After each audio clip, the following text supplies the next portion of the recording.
Assalamualaikum warahmatullahi wabarakatuh. Ladies and gentlemen, what is the greatest innovation to ever exist in the history of the human race? A penny for your thoughts, perhaps?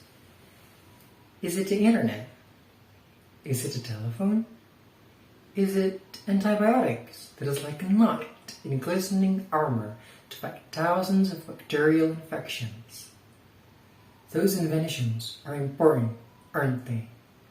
But has it crossed your mind how these pivotal inventions were spread around the world to the point it has become a well-known fact and a worldwide phenomenon, and it is no longer clandestine in someone's science laboratory? Ladies and gentlemen, my name is Reihan Ananta Noor, and I'm from Universitas Airlangga, and I will be delighted to be talking to you about why should creative minds and innovators learn a language. According to the Oxford Dictionary, innovator means a person who introduces new methods, new ideas, or new products. Have you heard of any of them? For the next few minutes, I'm going to be talking about one of them. In 1920s, a Scottish scientist named Alexander Fleming, a young curiologist, made an astonishing discovery out of an accident. The mold that he left on the petri dish surprisingly possessed the ability to produce a protective substance that could destroy germs before they invaded the human body. Then he published what he had done in his paperwork, calling his substance penicillin. You might be wondering, why am I talking about this?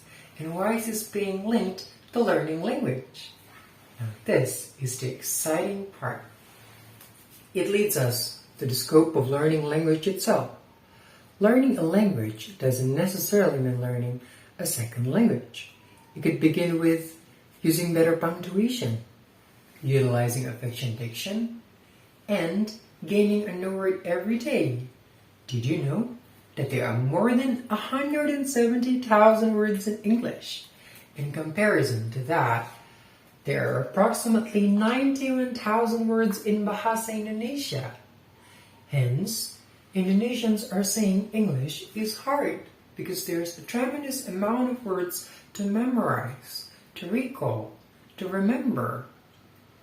Now imagine if you were the new Alexander Fleming and you were about to discover your own version of penicillin, but the other scientists were struggling to understand your paperwork because your vocabulary was limited and your diction wasn't suitable.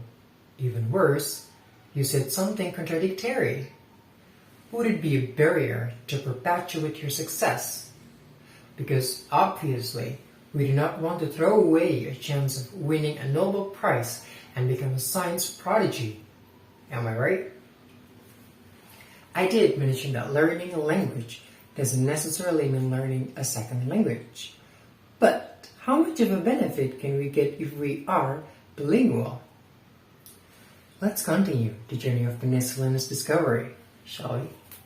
After being declared that it was safe for penicillin to be used for clinical purposes, healthcare providers would deliver it to the patients needed. Now imagine if you were one of them, and you had to talk to a particular patient, like a geriatric patient, for an example. Do you think we need specific communication skills beforehand? As a soon-to-be presumed a pharmacist, not only do healthcare providers need to elaborate something based on science, you also have to make sure that your patients understand the purpose of your medication. This concordance can be accomplished by prominent counseling capabilities. What does it involve? Yes, you're right, my guy, language. Elderly people tend to understand a local language more easily than scientific language. So instead of saying hyperglycemia for diabetes mellitus type 2, you could have just said penyakit gula. Am I right? In addition to helping to improve communication, speaking another language can also expand your chances for your career and a wider range of in-demand jobs. Isn't that awesome? With that being said, ladies and gentlemen, women and men, in my dearest and honest and clearest opinion, the greatest innovation to ever exist in the history of mankind is language. With its help, we can perceive the world as a better place with much larger and lucrative opportunities. As Marcel Proust would say, the real voyage of discovery consists not in seeking new landscapes, but in having new eyes.